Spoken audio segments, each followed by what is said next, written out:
20세기 패션의 여왕 코코 샤넬은 남자가 많기로도 유명합니다.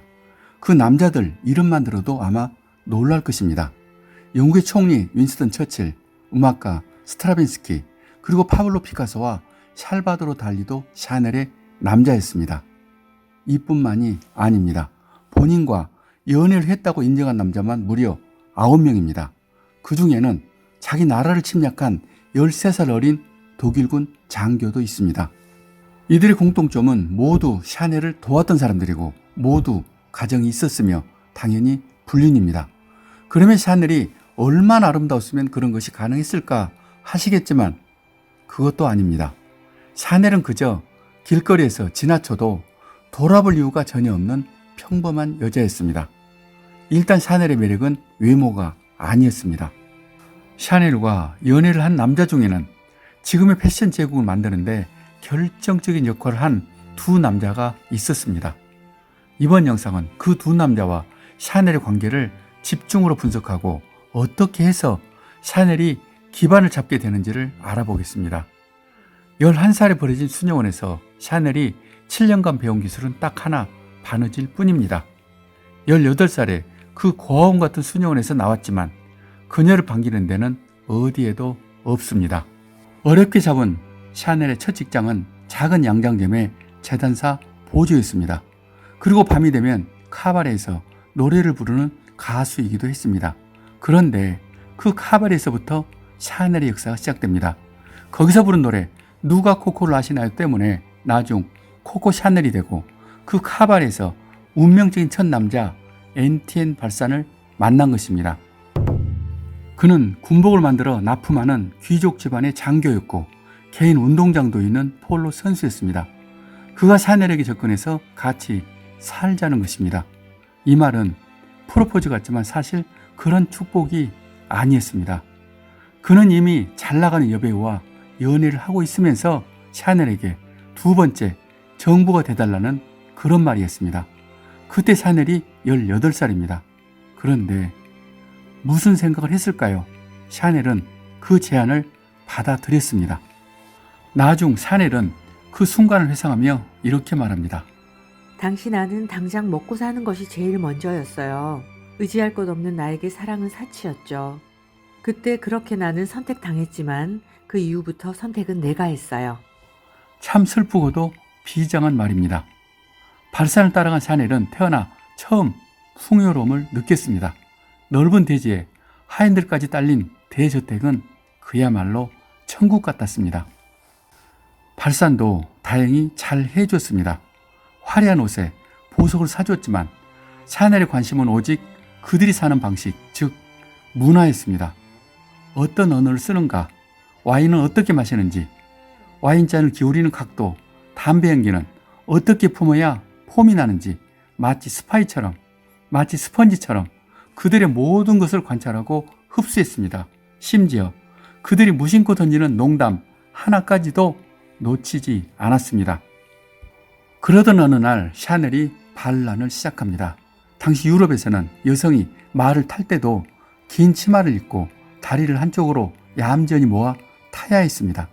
이런 자세는 보는 사람도 타는 사람도 모두 불편한 것입니다. 하지만 그 누구도 불평을 하는 여성은 없었습니다. 이것은 한마디로 여성은 반드시 우아해야 한다는 고정관념의 틀에 빠진 것입니다. 그러던 어느 날 갑자기 샤넬이 남자들처럼 다리를 벌리고 말에 올라탄 것입니다. 그 순간 순식간에 눈이 휘둥그레집니다. 경망스럽다. 요사스럽기 짝이 없다. 수많은 비난의 소리가 들려왔지만 샤넬은 미동도 하지 않았습니다. 진짜 반란은 지역 폴로 경기가 열리는 오프닝 때 일어났습니다. 수많은 인파 사이로 말을 탄 샤넬이 등장하는데 사람들이 깜짝 놀랐습니다. 이때 샤넬이 입고 온 것은 치마가 아니었습니다. 저게 뭐야? 이번에 바지까지? 세상에 어떻게 이런 일이? 순간 분위기가 싸늘해지고 여기저기서 웃기 시작합니다. 하지만 샤넬은 말을 타고 주변을 돌고 있을 뿐이었습니다. 그 후 샤넬이 또 바지를 입고 나타났을 때는 사람들이 하나둘 말을 걸기 시작합니다. 바지가 볼수록 멋져요. 어디서 이런 바지를 구할 수 있을까요? 정말 그 바지는 놀랍도록 세련됐습니다. 풍성한 힙 라인은 편해 보이고 발목까지 이어지는 라인도 매끈했습니다. 비웃음이 완벽하게 찬사로 변한 것입니다. 그때 그들은 몰랐습니다. 이것이 21세기 패션 혁명의 시작이라는 것을, 또 패션 제국 샤넬의 출발이라는 것을. 그런데 사실 이 바지는 발상 입다 버린 헌 바지를 샤넬이 꼬매서 고친 것 뿐이었습니다. 샤넬의 두 번째 혁명은 모자입니다. 당시 상류층 여성들이 쓰는 모자를 보면 정말 요란무쌍했습니다. 드넓은 챙에다가 꽃다발을 하나를 먹고 거기에 깃들까지 꽂아서 머리에 이고 어디 피난 가는 것 같은 그런 모자를 쓰고 다닌 것입니다. 이것을 본 샤넬의 반응도 압권입니다. 여자들은 너무 신기해. 이런 모자를 쓰고도 내가 작동한다는 것이 난 도무지 이해할 수가 없어. 어느 날 화려한 파티가 열리고 분위기가 무르익을 때 천천히 들어오는 한 여인이 있습니다. 바로 코코 샤넬입니다.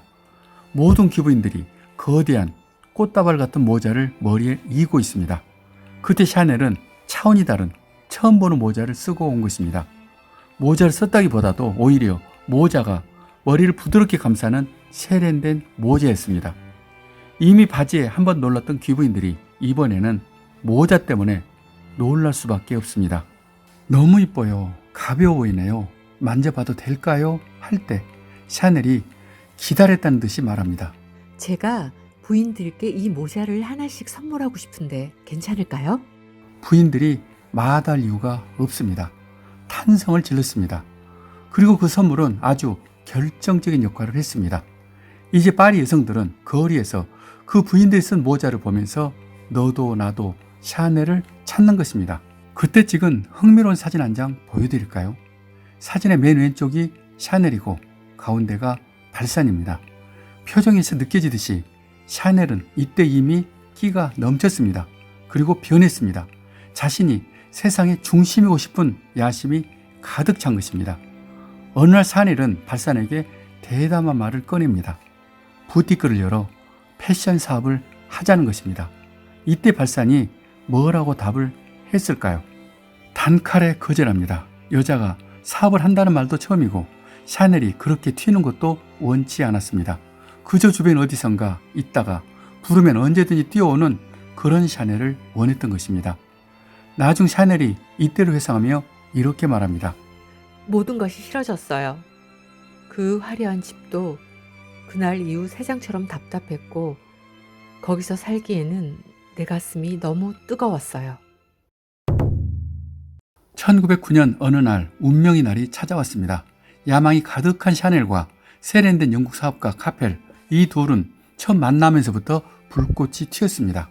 그런데 아이러니하게도 이 둘이 만난 것은 발상 때문입니다. 발상이 사업하는 자신의 친구를 샤넬에게 소개한 것입니다. 그런데 생각지도 않게 연애를 한 것입니다. 다시 말해서 자기 친구와 자기 애인이 서로 눈이 맞아버린 이른바 삼각관계, 즉 샤넬 스타일의 멜로가 시작된 것입니다. 재미있는 것은 발상의 태도입니다. 뻔히 다 보이는데도 모르는 척. 왜냐고요? 괜히 건들다가 샤넬도 있고 자신과 비즈니스로 연결된 카펠도 잃을까봐 그런 것입니다. 이거야말로 전략적 눈감기라고 할 수 있습니다. 나중 샤넬이 이 상황을 두고 한 말도 기가 막힙니다. 발상과 카펠, 두 명의 남자가 나를 두고 경쟁을 한 거예요. 우리 셋은 그렇게 무려 9년이나 이런 삼각관계가 이어진 겁니다. 대단합니다. 어떤 매력이 있어야 이것이 가능할까요? 제가 전문가라고 가정하고 이 특별한 관계를 가장 샤넬스러운 멜로라고 정리합니다. 중요한 것은 카펠이 샤넬에게 단순한 연인에 그친 것이 아니라 그녀의 삶 전체를 완전히 바꿔놓은 것입니다. 어느 정도였을까요? 샤넬은 그때를 이렇게 회상합니다. 나는 정규 교육을 전혀 받지 못했어요. 하지만 카펠은 내게 음악과 미술, 문학을 알게 해주고 또 정치나 경제도 가르쳐 주었어요. 한마디로 내 인생의 스승은 카펠입니다. 정말 샤넬에게 카펠의 존재는 컸습니다. 지금 샤넬의 상징이 된 서로 등진 2개의 CC 로고도 카펠의 발상이었고, 샤넬이 가장 사랑하는 샤넬 넘버5의 향수병도 카펠과 마신 술병에서 영감을 얻었다는 것입니다. 더구나 카펠은 샤넬에게 자신이 아는 모든 고위층의 인맥을 연결해 줬습니다. 진짜 중요한 것은 돈입니다. 카펠은 샤넬에게 자금까지 지원합니다.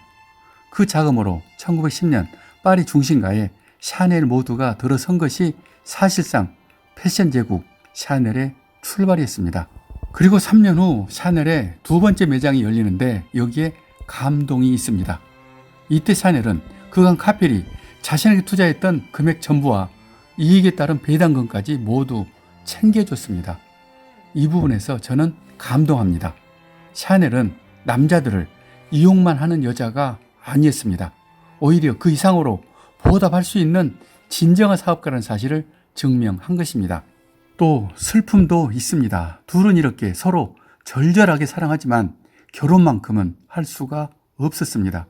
그것은 카펠이 귀족이고 샤넬은 고아원 출신이기 때문입니다. 결국 샤넬은 스스로 운명 같은 남자라고 했던 카펠이 다이애나 윈덤이란 여자와 결혼하는 것을 축하해 줄 수밖에 없었습니다. 결국 샤넬은 카펠에게도 2번째 여자에 불과했던 것입니다. 카펠의 죽음을 샤넬이 알게 된 것은 1919년 12월 20일 크리스마스를 앞둔 차가운 겨울 새벽입니다. 갑작스러운 교통사고였는데 현장에 도착한 샤넬은 몇 시간을 그대로 주저앉은 채 하염없이 울었습니다. 태어나서 유일하게 사랑했던 남자 아서 보이 카펠과 그렇게 헤어진 것입니다. 그날 이후 샤넬의 모든 부티크는 검은 장막으로 덮였고 그때부터 검정이 샤넬의 상징이 된 것입니다.